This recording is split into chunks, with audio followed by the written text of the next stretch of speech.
राधे। रुको जरा, राधे। सब्र करो। आज मैं आपको चतुर पत्नी और भोले पति की एक ऐसी मजेदार कहानी सुनाने जा रहा हूं कि आप हंसते हंसते लोटपोट हो जाएंगे।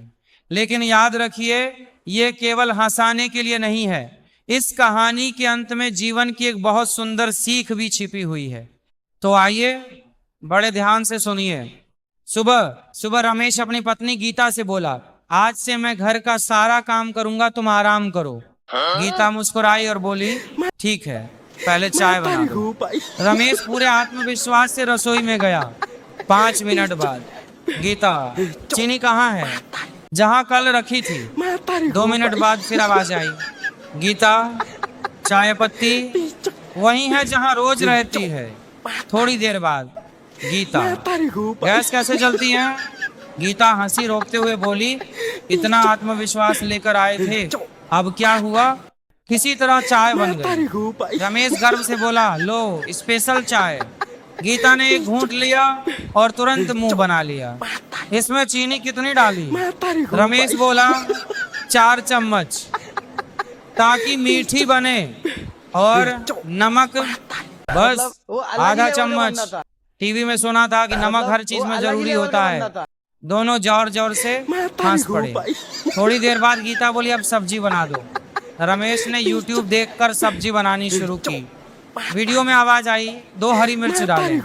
रमेश ने सोचा, 2 से क्या होगा? उसने 10 मिर्च डाल दी। दोपहर में पूरा परिवार खाने बैठा।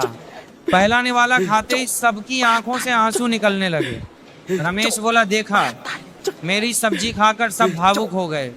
इतने में पड़ोसी आ गए। उन्होंने पूछा, भाई साहब, घर में सब रो क्यों रहे हैं? गीता बोली, आज खाना इन्होंने बनाया है। पड़ोसी हंसते हंसते बोले, अच्छा तो हम चलते हैं, हमें अभी जीना है। शाम को रमेश बोला, अब समझ गया, घर संभालना आसान नहीं होता। गीता मुस्कुराई, और पत्नी का काम आराम नहीं, सबसे बड़ी जिम्मेदारी है। रमेश ने हाथ जोड़कर कहा, आज से बिना वजह बहस नहीं करूंगा, लेकिन एक बात है। गीता बोली, क्या?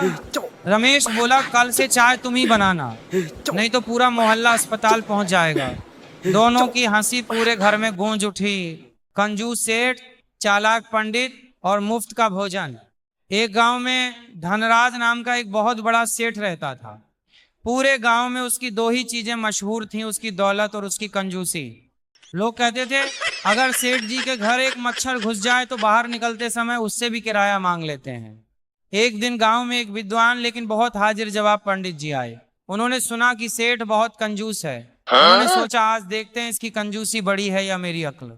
पंडित जी सीधे सेठ के घर पहुंचे। प्रणाम सेठ जी। सेठ बोला, जल्दी बोलो, प्रणाम का भी टाइम लिमिट है। पंडित मुस्कुराए, सुना है आप बड़े दानी हैं। सेठ तुरंत बोला, किसने झूठ फैलाया, उसका नाम बताओ।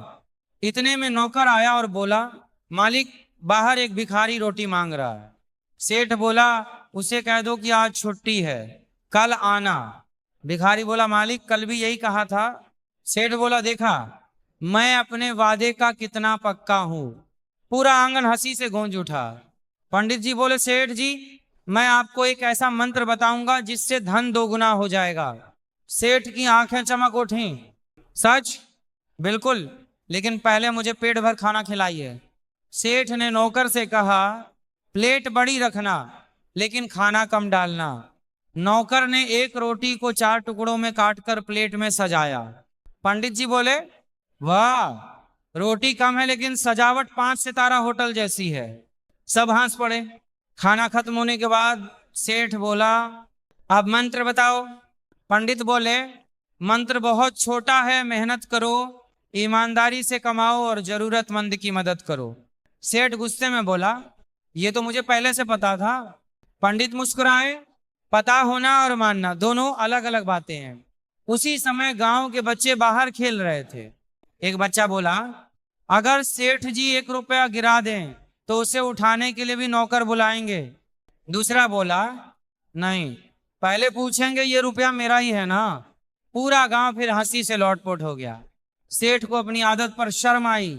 अगले दिन उसने गांव के मंदिर में प्रसाद बंटवाया। गांव वाले बोले, लगता है आज सूरज पश्चिम से निकला है। सेठ हंसकर बोला, नहीं भाई, आज मेरी अकल सही दिशा से निकली है। उस दिन के बाद सेठ पहले जैसा कंजूस नहीं रहा, वह लोगों की मदद करने लगा। गांव वालों ने भी उसका मजाक उड़ाना बंद कर दिया। सीख, धन से बड़ा दिल होता है और हंसी से बड़ी दौलत नहीं।